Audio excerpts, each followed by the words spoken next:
यशस्वी का यश पूरी दुनिया में फैल रहा है। इस 21 साल के लड़के ने दिग्गज गेंदबाजों की नाक में दम कर रखा है। क्रिकेट के भगवान कहे जाने वाले सचिन तेंदुलकर की मौजूदगी में मुंबई इंडियंस के खिलाफ सेंचुरी जड़ी, तो कप्तानों के कप्तान कहे जाने वाले एम एस धोनी के खिलाफ धांसू हाफ सेंचुरी। यह युवा तुर्क ऑरेंज कैप की रेस में दिग्गजों को धोबी पछाड़ दे रहा है। तो कहते हैं कि सफलता में मेहनत के अलावा एक गुरु का भी सबसे बड़ा रोल होता है। तो आइए मिलवाते हैं आपको यशस्वी के महागुरु से। स्वागत है सर आपका। धन्यवाद।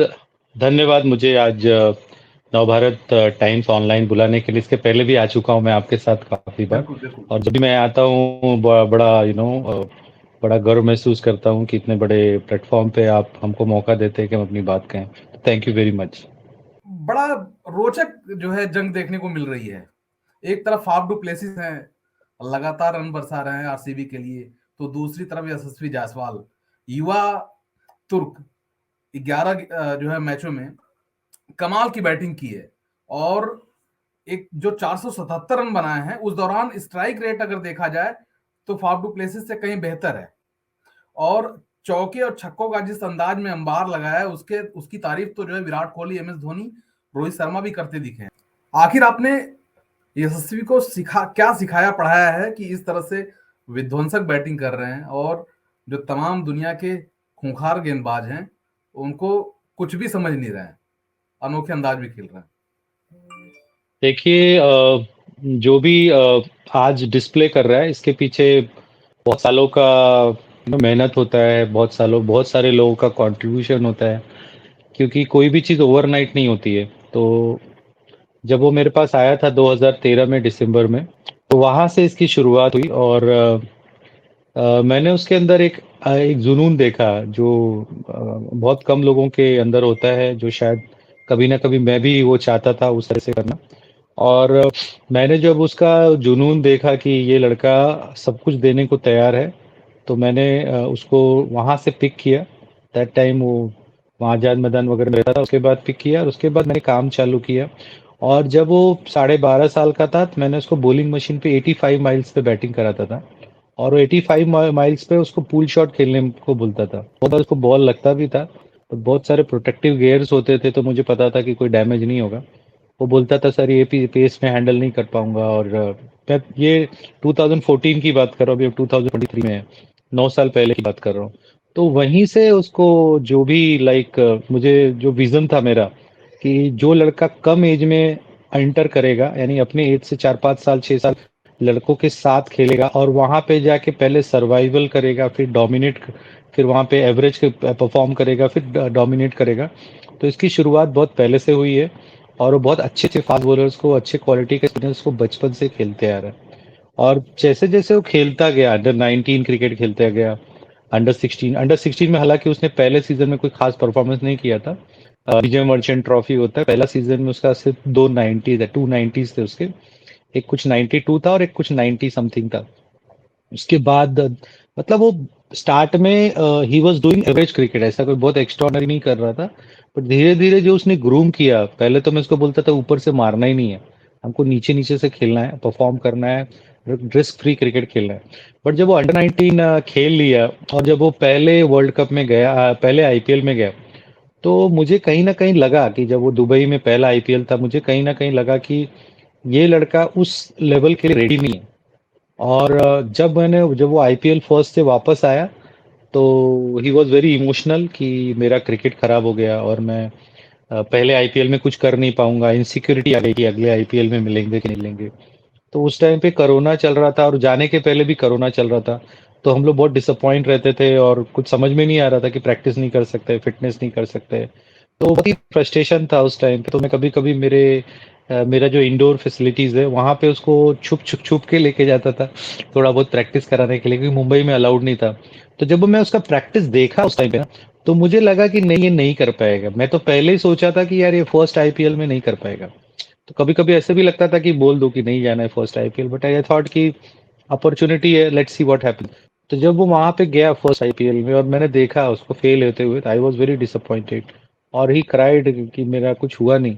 तो फिर मैं उस टाइम पे गोरखपुर में था और वहां पे हमने फिर सीमेंट विकेट पे हार्ड प्लास्टिक बॉल से घंटों प्रैक्टिस की और उसको 15 यार्ड्स 18 यार्ड से बॉलर्स को बोलता था जितना जोर से डाल सकते हो डालो। और जब वो उस टाइम प्रैक्टिस कर रहा था तो मुझे बीच बीच में बोलता था कि सर इससे मेरा गेम खराब हो जाएगा, मेरा रेड बॉल क्रिकेट में प्रॉब्लम हो जाएगा। और फिर उसके बाद मैं उसको सेंटर विकेट पे ले जाता था। रेलवे क्रिकेट ग्राउंड है गोरखपुर में, वहाँ पे हम लोग करते थे, और सैटरडीज ग्राउंड है वहाँ भी जाते थे कभी कभी। तो वहाँ पे मैं उसको वहाँ पे बॉलर्स आते थे और मैं बोलता था खाली छक्के मार जितना मार सकता है। तो यही प्रैक्टिस हमने करीब अराउंड 1 मंथ किया, 21-24 डेज या 1 मंथ किया। और फिर वहां से जब वो वापस आया, लाइक मुंबई के या जो सैयद मुश्ताक अली का प्रैक्टिस मैच था, तो उसने पहले ही मैच में 52 बॉल 100 किया सिलेक्शन गेम में। तो मुझे शाम को फोन किया, बोला सर मेरा तो बैटिंग अजीब ही हो गया है, मतलब ऐसा बैटिंग मैं कर सकता हूँ, कभी सोचा नहीं था कि मैं 50 बॉल पे 100 मार सकता हूँ। तो मैंने बोला यही तैयारी हम कर रहे थे और आई थिंक अभी ये एग्जीक्यूट होना शुरू हो गया। फिर उसके बाद मुझे लगता है जो अटैकिंग आप देख रहे हो, अटैकिंग यशस्वी जायसवाल जो देख रहे हो, जो पहले बॉल पे जाके चौके मारता है, स्टेप आउट करके छक्के मार देता है, वहां से उसका फाउंडेशन बन गया कि वो अटैकिंग क्रिकेट खेले। हालांकि उसके बाद भी टेक्निकल एरर से काफी, जैसे उसका पैर बहुत ज्यादा ऑफ स्टंप के अंदर चला जाता था, इसके लिए वो मिड विकेट पे मारने लगा था। वो पहले मुश्ताक अली में हर बॉल चाहता था कि मिड विकेट पे मारे, या फिर जब आप ज्यादा बॉल खेलने के पहले आप बॉल के लाइन के बहुत ज्यादा अंदर आ जाते हो, तो आपके पास रूम नहीं रहता ऑफ साइड में खेलने का, क्योंकि आप बॉल के ऑलरेडी बहुत करीब हो। तो आप फोर्सफुली अब मिड विकेट पे या लेग साइड में खेलते हो। तो मैं बाद में उसको एडवाइस किया जब वो वहां से आया और जब IPL 2 के लिए गया, तो मैं इसको वही बोलता था कि जो भी तेरा मूवमेंट्स है ना, मिडिल स्टंप तक रहे, ऑफ स्टंप तक जाने मत दे। तो ये सारी चीजें like started from that rubber plastic ball practice, long hitting sixes, और बहुत सारे बच्चे आते थे बॉलिंग डालते थे। और फिर जब उसके बाद वो रिमस्टिक खेला तो इतना कुछ खास नहीं किया उसने एक आधा सीजन। फिर भी वो जो मैं उसको बता रहा था, हम जो डिस्कस कर रहे थे, वो थोड़ा थोड़ा आने लगा। और फिर मेरे हिसाब से राजस्थान रॉयल्स के सेटअप ने भी बहुत मेहनत की उसके ऊपर, कि जो बेस था उसको उन्होंने और अच्छा बनाया। तो I really thanks to everyone कि जो आज यशस्वी इतना डोमिनेट कर रहा है, ये बहुत सारे लोगों के और बहुत सारी मेहनत के लोगों के मेहनत से ये यहाँ तक आया है। मैं तो इनिशियली जो भी मेरे से हो पाता है करता हूँ, जितना वो प्रैक्टिस करेगा, जितना वो उस चीज को इम्प्लीमेंट करेगा, वो उससे उससे और रिजल्ट्स आएंगे। बिल्कुल, मुंबई के खिलाफ एक शानदार शतक लगाया। वानखेड़े का स्टेडियम था, क्रिकेट के भगवान सचिन तेंदुलकर मैदान पर थे, आप भी वहां थे मौजूद। एक गुरु के रूप में कैसा लगा? और गजब की ये पारी थी, सभी लोग तारीफ कर रहे थे, हर कोई हैरान था, लेकिन आपके मन में क्या चल रहा था? मेरा हुआ क्या कि मुझे सुबह सुबह उसने कॉल किया और बोला कि सर आप मेरा मैच देखने आ सकते हैं क्या। तो मैंने बोला बड़ी अच्छी बात है अगर मुझे बुला रहा है, क्योंकि इसके पहले वो हमेशा बोलता था मेरा मैच देखने मत आओ। तो मैंने बोला तू बुला बुला रहा है तो मैं आऊंगा, जरूर आऊंगा। और फिर बाद में मैंने बोला कि मैं तेरे लिए आ रहा हूँ, मेक मी प्राउड। तो मैं जब एक्चुअली मैं थोड़ा लेट हो गया, बिकॉज और लोगों को भी साथ में ले जाना था, तो थोड़ा सा डिले हो गया। और जब मैं वहाँ पहुंचा तो उसकी हाफ सेंचुरी हो चुकी थी। तो जब मैं वहाँ पहुंचा उसने 100 बनाया, तो आई फील वेरी प्राउड। और मुझे लगता है कि मैं उसका 2 मैच देखा हूँ। एक अंडर 19 वर्ल्ड कप का सेमीफाइनल अगेंस्ट पाकिस्तान, उसमें उसने सेंचुरी किया था। और उसके बाद ये दूसरा मैच है जो मैं लाइव देखा हूँ, और जो लाइव आ रहा था। तो मुझे बड़ा अच्छा फील हुआ कि एक मैंने जो बीज डाला था और जिसके ऊपर हम सब ने इतना एफर्ट डाला और अपना सब कुछ उसको दिया, और वो मुझे बेटर रिजल्ट दे रहा है क्रिकेट ग्राउंड जो चाहिए था। तो मुझे लगता है मुझे बहुत अच्छा लगा वहां पे जब मैं गया और वो उसका इनिंग देखा। और चूंकि मुंबई इंडियंस के अगेंस्ट वानखेड़े स्टेडियम आ रहा, वानखेड़े स्टेडियम मुंबई रणजी टीम का होम वेन्यू भी है, तो उसका जो खुशी है और दुगुनी हो गई। Mumbai boy played against Mumbai and score 100 against Mumbai Indians. तो आप समझ सकते हैं कि ये कितनी अच्छी बात है।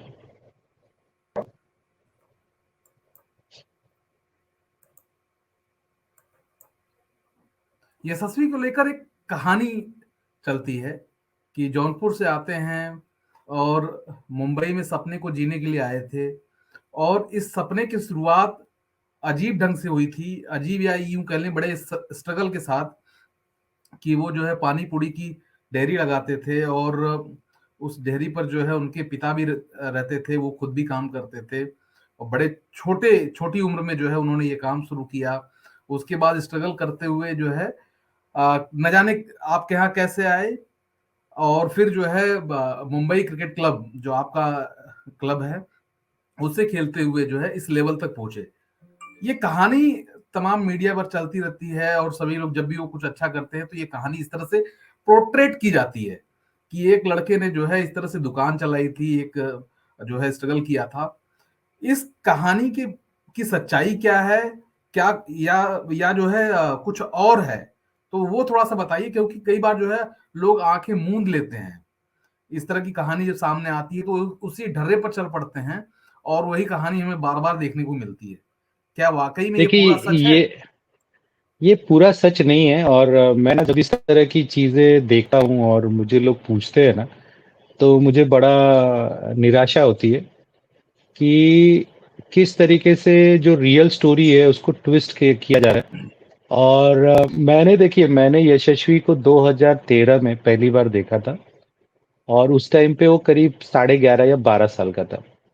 और मैंने उसको इसलिए इतना प्यार दिया, इतनी मेहनत की, क्योंकि एक टाइम पे मैं भी एक इसी तरीके से मुंबई में क्रिकेट खेलने आया था 1995 में।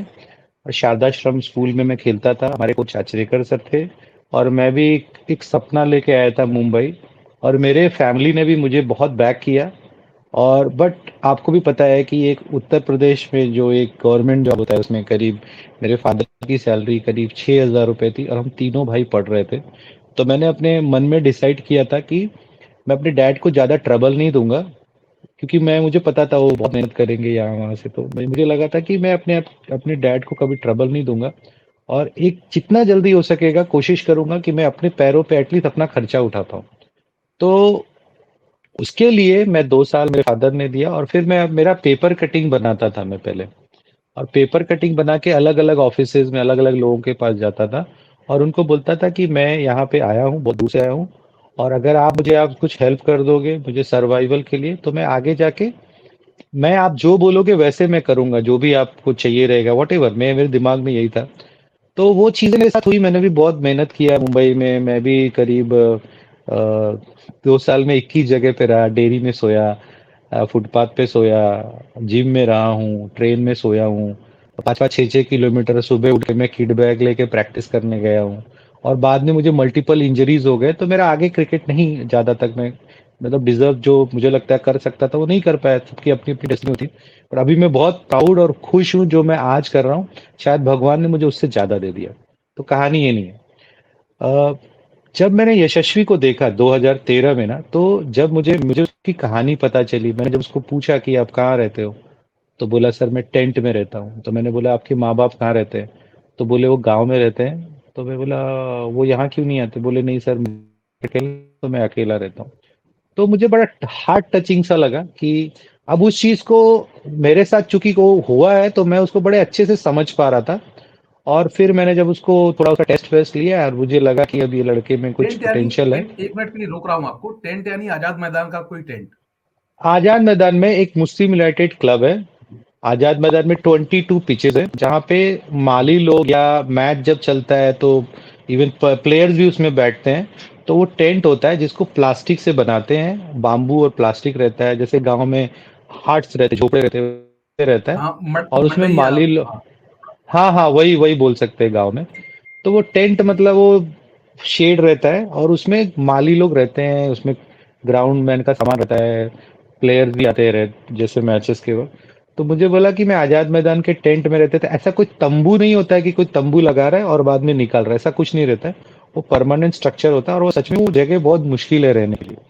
तो मुझे उसने यही बताया कि मैं टेंट में रहता हूँ, और मेरे माँ बाप मेरे साथ नहीं रहते हैं, और मुझे कोई खेलने नहीं दे रहा है, क्योंकि वो जहाँ पे रहता था वहाँ पे आसपास बहुत ही नेगेटिव माहौल था। माली थे, ग्राउंड्समैन थे, और आपको पता है कि कोई 11-12 साल के बच्चे के साथ ऐसे लोग कैसे रखते होंगे, क्या उनके साथ क्या ट्रीटमेंट देते रहेंगे। तो वो इसका स्ट्रगल था, वो मैं नहीं बोलूंगा कि नहीं था, वो उनके साथ रहता था, और उसके घर से कुछ पैसे आते थे, वो सरवाइव करता था। तो जब मैंने उसको देखा और जब मुझे उसकी कहानी पता चली, तो मुझे बहुत इजीली कनेक्ट कर गया। और मैंने फिर डिसाइड किया कि इस लड़के को मैं अपने साथ रखूंगा। और मैं भी जब स्ट्रगल कर रहा था तो मुझे भी बहुत सारे लोगों ने हेल्प किया, लेकिन वो हेल्प ऐसा यशस्वी में था आपने कि खुद अपनी छवि देखी। Yes yes.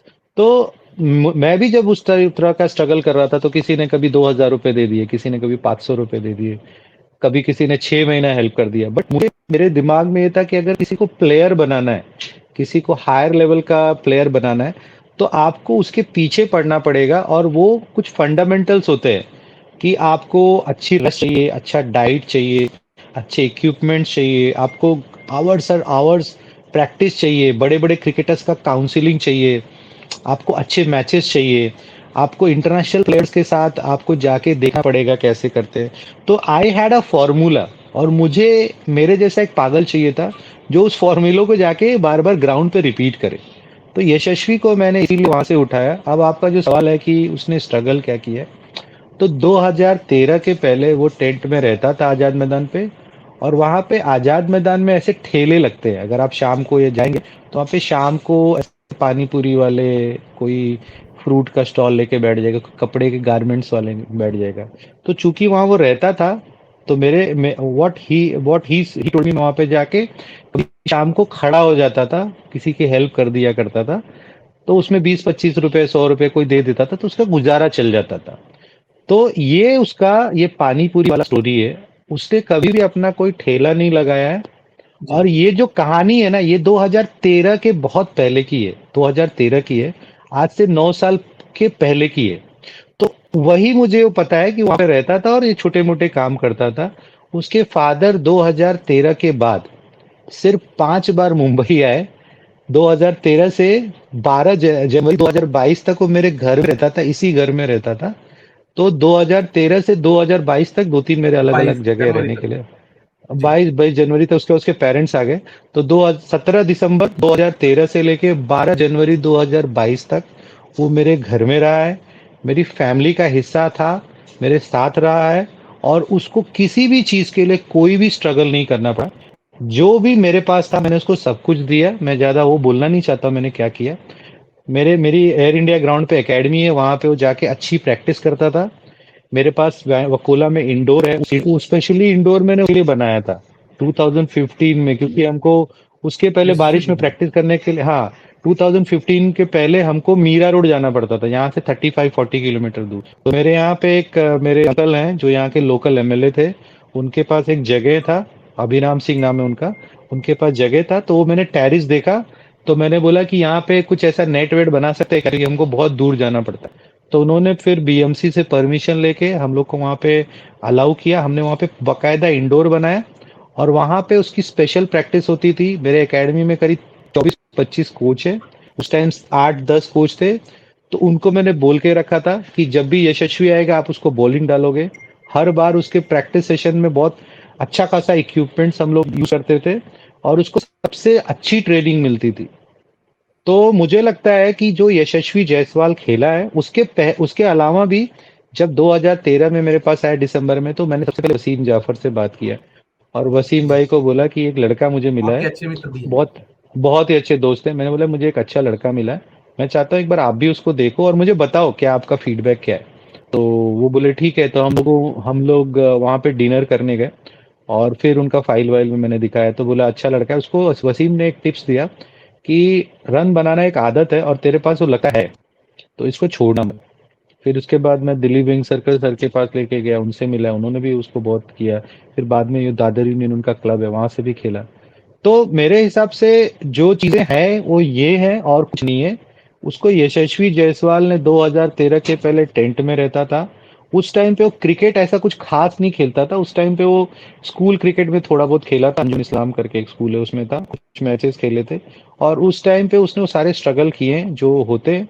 बट वो बहुत पुरानी बात है। मुझे लगता है बार बार ये पानी पूरी का स्टोरी बताना और लोगों को अनेसेसरी इंस्पायर करना, मोटिवेट करना, ये आधा सच है। और जो वो फोटो बार बार आता है मीडिया में, वो फोटो 2018 में जो अंडर 19 इंडिया के लिए सिलेक्ट हुआ था। तो एक टीवी चैनल से मुझे रिक्वेस्ट किया था कि मुझे वो सब जगह पे जाना है जहाँ जहाँ यशस्वी रहता है। तो मैं उनको लेके गया था वहां पे, और उन्होंने बोला कि एक हमको ऐसा क्लिप चाहिए जहाँ पे यशस्वी ऐसे किसी को पानी पूरी खिला रहा है। तो वो जो पानी पूरी खिला रहा है, वो मेरे एक एक स्टॉल पे हम लोग गए, और वहां पे मेरे ही 3 स्टूडेंट खड़े हैं, वेदांत पाटिल, श्रेयांश बोगर, उनको वो पानी पूरी खिला रहे हैं। तो और वो जो आदमी है वो वहां पे ऐसे रैंडम मिल गया था। तो उसने ऐसा कोई 2013 के पहले उसने जो भी किया है उसने किया है, बट उसके बाद एक क्रिकेटर बनने के लिए जो चीजें लगती हैं, एक अच्छे फैमिली का बच्चा जिस जो चीजें डिमांड करता है, वो सब उसको मिला। इनफैक्ट उसके पास सबसे पहले स्कूल क्रिकेट में बैट का कॉन्ट्रैक्ट था।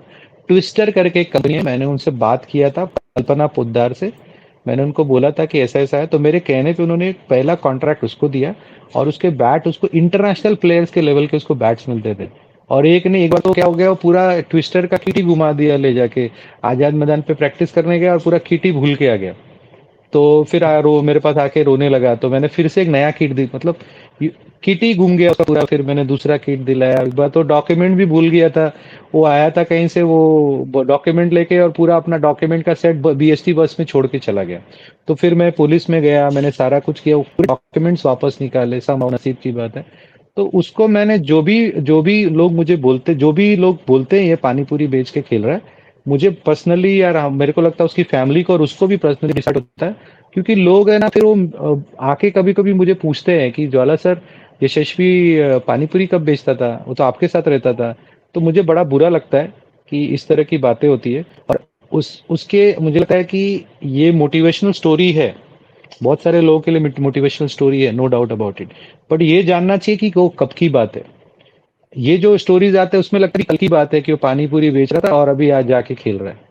रिसेंटली मैंने एक कुछ ऐसा वीडियो भी देखा जिसमें दिखा रहा है कि वो दुकान बंद करके दूसरी जगह मैच खेलने जा रहे हैं। This is not right, this is not a fact. Fact ये है कि 2013 के पहले वो आजाद मैदान में रहता था, उसने सारे स्ट्रगल्स किए, इंक्लूडिंग हो सकता है उसने वो पानीपुरी जाके हेल्प किया, उसने कभी कोई ठेला नहीं लगाया, ना उसके फादर मुंबई आए। तो मुझे लगता है जो रियल स्टोरी है ना वो आनी चाहिए, और आती भी है, मैं ये नहीं बोल रहा हूँ नहीं आती। बहुत सारे मीडिया हाउस, आज हम बात कर रहे हैं तो आप रियल स्टोरी ला रहे हो, लेकिन बिना जाने अगर इस तरह की चीजें होंगी तो दैट रियली इफेक्ट्स अस। और ये सही चीज सही नहीं है। बिल्कुल उम्मीद करेंगे कि जो लोग इस इंटरव्यू को देखेंगे वो जो है आगे से जो है उस स्टोरी को कैरी नहीं करेंगे, जो आधा इसमें एक सच है और ऐड थोड़ा सा। करूंगा, मैं एक और ऐड करूंगा। एक प्लेयर जी जब बनता है तो हर बार वो परफॉर्म नहीं करता है, जी बहुत बार डाउनफॉल आता है। तो जब वो डाउनफॉल आता है ना, तो जो जो सिलेक्टर्स हैं और जो कोचेज हैं उस टाइम पे, जो एसोसिएशन है, उनका बहुत बड़ा रोल आता है। तो मैं ना सबसे ज्यादा अगर किसी को क्रेडिट दूंगा तो मैं मुंबई क्रिकेट एसोसिएशन को दूंगा। क्योंकि एक टाइम ऐसा था जब उसका परफॉर्मेंस अच्छा नहीं था, अंडर 16 में बहुत एवरेज परफॉर्मेंस था, उसके बाद अंडर 23 में एक बार बहुत ही एवरेज परफॉर्मेंस था। तो जो उस टाइम पे सिलेक्टर्स थे, जो कोचेस थे, उन्होंने ना उसको ड्रॉप नहीं किया। अगर उस टाइम उसको ड्रॉप कर देते तो शायद वो नहीं खेल पाता। तो मुझे बिल्कुल लगता है बिल्कुल कि मैं एज अ कोच सबसे ज्यादा क्रेडिट दूंगा। मैंने जो किया है वो तो ठीक है, वॉट एवर। बट मुझे लगता है मेरे अलावा जो मुंबई क्रिकेट एसोसिएशन है उसने उसको बहुत मौके दिए, ऐसे मिलते नहीं है कि 15 साल 16 साल के लड़के को सीधा आप अंडर 19 में खिला दो। इसके बाद BCCI, board of control for cricket in India, जब वो इंडिया के लिए सिलेक्ट हुआ था, आशीष कपूर, वो मिडल ऑर्डर बैट्समैन था। मैं आशीष कपूर को थैंक्स दूंगा कि आशीष कपूर ने उसे ओपन करा दिया और उसने वहां पे 100 मार दिया, क्योंकि पहले 2 मैच में वो ड्रॉप था। तो मुझे लगता है जो इंडियन क्रिकेट का सिस्टम है एक लेवल के बाद बहुत ही सॉलिड है। आप देखेंगे यहाँ पे हर किसी को मौका मिलता है। तो हमें ना बार बार इस सिस्टम को थैंक्स बोलना चाहिए, जिसके वजह से आज लड़के आईपीएल में जा रहे हैं, वहां पे खेल रहे हैं, आज उनकी लाइफ सुधर रही है। अगेन, फाइनली मैं क्रेडिट दूंगा राजस्थान रॉयल्स को, क्योंकि उन्होंने उसको बहुत जल्दी उसको उसको उस पे फेथ रखा है। पिछले साल भी देखिए कि पहले 3 मैच में उसने परफॉर्म नहीं किया था, फिर भी उसको खिलाया। तो these are the success stories जो मुझे लगता है कि ज्यादा ज्यादा हाईलाइट होनी चाहिए, और यही मैं चाहता हूँ। बिल्कुल सही कहा आपने। अच्छा, यशस्वी जायसवाल हर जो यंग क्रिकेटर है कम से कम उनको देख रहा है, और वो उस तरह का सपना लेकर आता है कि जो है ठीक है, छोटी जगह से बड़ी जगह जाएंगे, एक इंटरनेशनल क्रिकेटर बनेंगे। इस दौरान तमाम उसे दिक्कतें होती हैं, जैसे उसके पास डाइट प्लानर नहीं होता, उसके पास फिटनेस ट्रेनिंग के लिए कोई ऐसा नहीं होता कि क्या करना चाहिए क्या नहीं करना चाहिए। ये सारी चीजें कोई बताने वाला नहीं होता। कई बार बच्चा बहुत ज्यादा जिमिंग करता है तो उसको जो है इंजरी होती है। कई बार जो है डाइट अगर अच्छी नहीं लेता तो वो जिस तरह का शॉट मेकिंग जो पावर होता है वो जो है जनरेट नहीं कर पाता। तो इसके लिए क्या टिप्स देना चाहेंगे यशस्वी जायसवाल को ध्यान में रखते हुए, क्योंकि आपने लंबे समय तक न केवल डाइट प्लान किया उनका, उनको फिटनेस के लिए पूरी तरीके से मेंटेन किया और इस लेवल पर पहुंचाया जहां परफॉर्म कर रहे हैं, और पूरी पूरी दुनिया में जो है यशस्वी का यश जो है फैल रहा है। देखिए, एक प्लेयर के अंदर पहले तो पोटेंशियल होना चाहिए। हर कोई आप अभी मेरे पास बहुत सारे लोग आते हैं, छोटी-छोटी जगहों से आते हैं, मुझे बोलते हैं आप इसको हेल्प किए, उसको हेल्प किए, आप ऐसा कर दो, वैसा कर दो। तो दैट इज़ फाइन, हम लोग करते भी हैं। बट पहली चीज़ होती है कि प्लेयर के अंदर पोटेंशियल कितना है, तो वो कोच के ऊपर है, उसकी आइज़ कितनी अच्छी है कि वो पहचाने कि प्लेयर के अंदर पोटेंशियल कितना है। उसके बाद प्लेयर में डेडिकेशन कितना है, और मुझे लगता है सबसे ज़्यादा ज़रूरी होती है गाइडेंस, जिसको आप नसीब भी बोल सकते हो। तो नसीब का मैंने डेफिनेशन बनाया, लेबर अंडर करेक्ट नॉलेज। मतलब राइट टाइम पे राइट आदमी का मिलना ही नसीब है। आप कहीं चले गए और कोई अच्छा बिल्कुल। आदमी मिल गया, आप आगे निकल जाओगे। तो एक टैलेंट को एक अच्छा कोच चाहिए रहता है, और एक अच्छे कोच को एक अच्छा टैलेंट चाहिए रहता है। अगर कोच बहुत हाई टैलेंटेड है, बहुत उसके पास नॉलेज है, और उसके पास रॉ मटेरियल अच्छा नहीं, तो भी कुछ नहीं कर सकता है। और अगर एक बहुत अच्छा रॉ मटेरियल यानी कि अच्छा प्लेयर है, जैसे 12 साल 11 साल के एज में किसी को नहीं पता रहता है कि आगे 5 साल 6 साल के बाद या कल अगले साल होगा, किसी को कुछ पता नहीं रहता है, क्योंकि जर्नी बड़ी अप एंड डाउन की है। तो एक प्लेयर के पास भी एक अच्छा कोच होना बहुत ज़रूरी है। अगर आप देखेंगे तो जितने भी बड़े-बड़े क्रिकेटर्स अभी दौर में हुए हैं या वो लोग हुए हैं, उनके पीछे ज़रूर किसी ना किसी का बहुत एक्स्ट्रा ऑर्डिनरी एफर्ट्स था। क्योंकि जब प्लेयर तो एक समझो एक इट्स बिकम अ प्रोडक्ट, लेकिन उसके पीछे जो टाइम का इन्वेस्टमेंट होता है, नॉलेज का इन्वेस्टमेंट होता है, और कंसिस्टेंट एफर्ट होता है, वो बहुत ज़रूरी है। तो मुझे लगता है कि एक प्लेयर को सबसे पहले एक अच्छा कोच ढूंढना चाहिए। आज के दौर में तो बहुत ही मुश्किल है अगर आप अकेला करना चाहो। अगर आपको एक अच्छा कोच, एक अच्छे सर्कल ना मिले, अगर अगर कोई ना कोई आपके पीछे होना चाहिए, ताकि वो आपकी एनर्जी को चैनलाइज करे। आपके पास बहुत एनर्जी है, लेकिन आप अलग अलग जगह पे उसको डिवाइड कर रहे हो, तो आप कभी भी अच्छा प्लेयर नहीं बन पाओगे। तो एनर्जी को चैनलाइज करना, और मेंटल फिजिकल स्किल, ये बहुत बहुत सारी चीजें हैं जो सालों लग जाते हैं इसको डेवलप करने में। तो आई फील कि ये बहुत ज़रूरी है। और मैंने बताया कि जब तक ये दो जो चीज़ों का कॉम्बिनेशन नहीं बनता है, तब तक आप कभी भी कोई भी लेवल पे नहीं जा सकते हो। सेकेंडरी, मैं हमेशा सबको बोलता हूँ, माइंड बॉडी क्रिकेट मेरा एक प्रोग्राम है कि don't play for selection, play for passion. जी। कि बहुत सारे देखिए, अभी इंडिया में 10 फ्रेंचाइजीज है आईपीएल की, जिसमें करीब 250 लोग को काम मिलता है। और इंडिया में अराउंड 36 स्टेट्स हैं। अगर स्टेट बोलेंगे तो 100 लोग हर साल खेलते हैं, और इंडिया की पॉपुलेशन इतनी बड़ी है, तो ऐसा नहीं होगा कि जो भी बच्चा स्ट्रगल करेगा, मेहनत करेगा, वो इंडिया खेल जाएगा। This is not possible.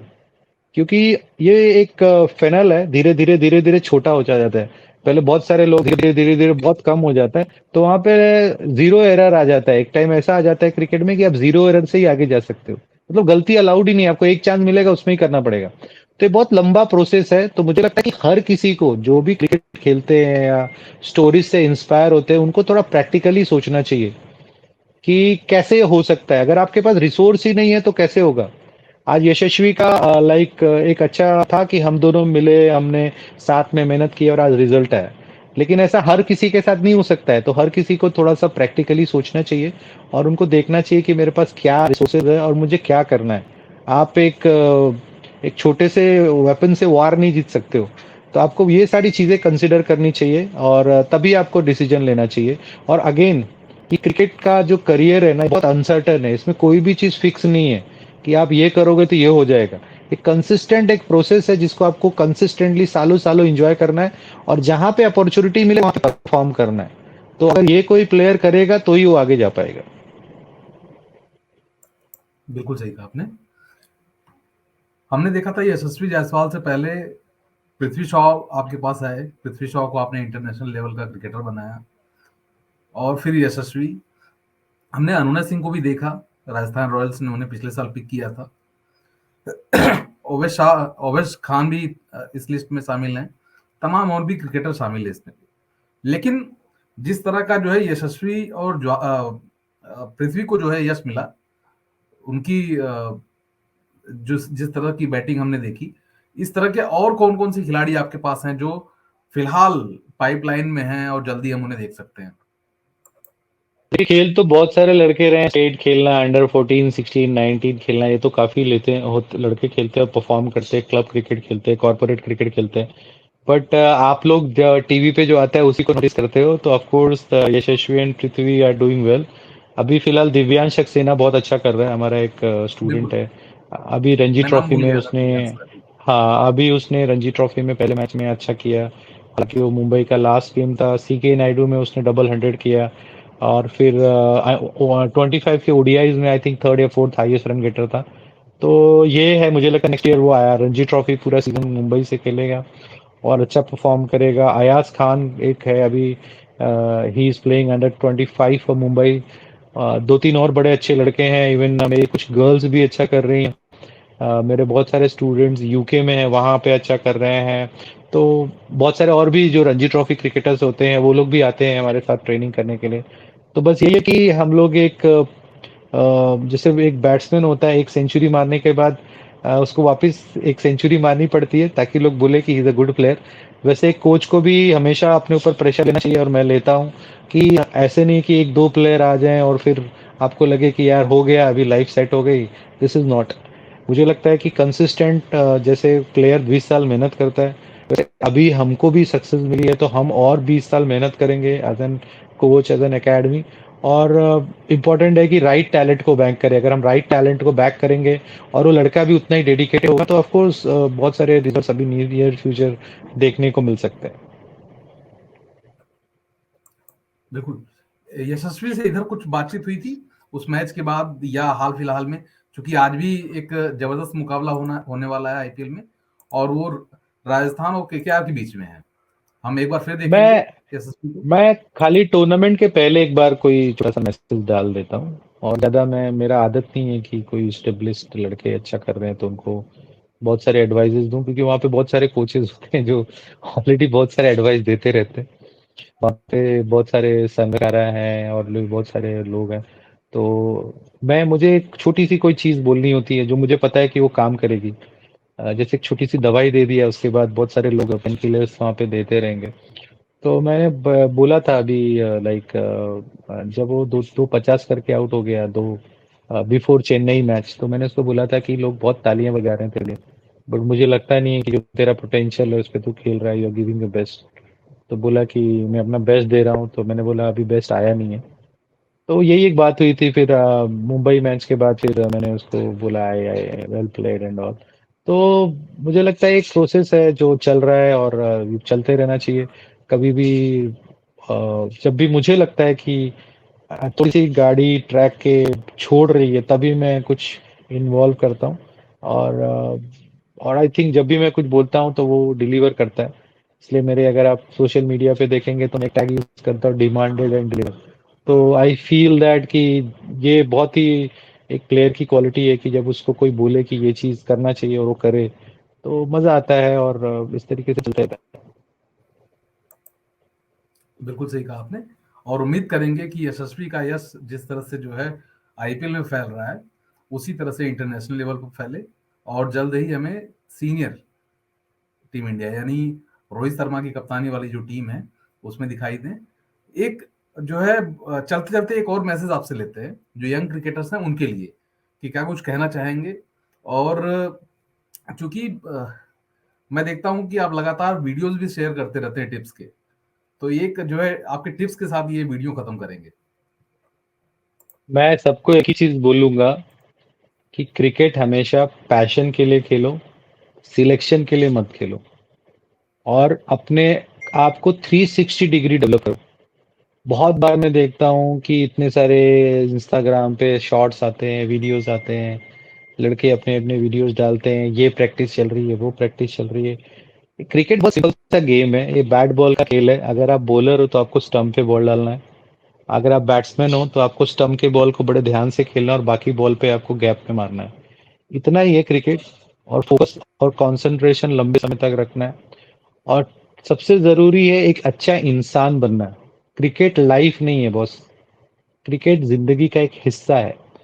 लोग आते हैं बोलते हैं क्रिकेट मेरा धर्म है, मेरा लाइफ है, मेरा मैं ऐसा कर दूंगा, मैं वैसा कर दूंगा, और जब वो हो जाता है तो कुछ और होता है।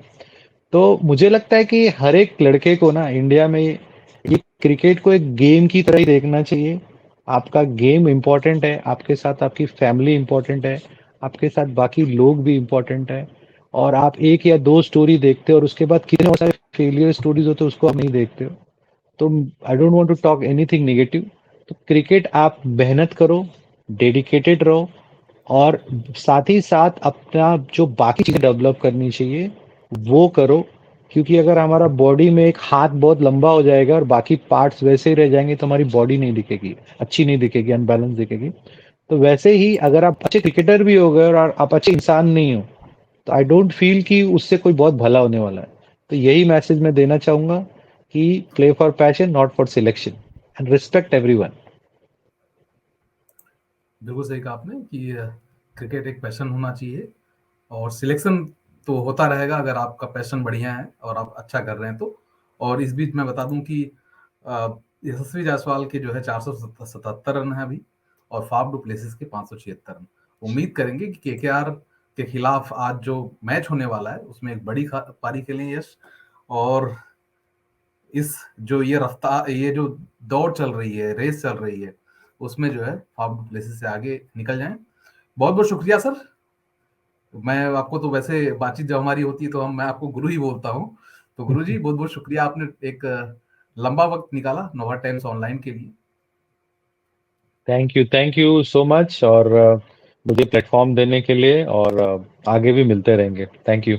बिल्कुल बिल्कुल सर, शुक्रिया। Thank you. बाय।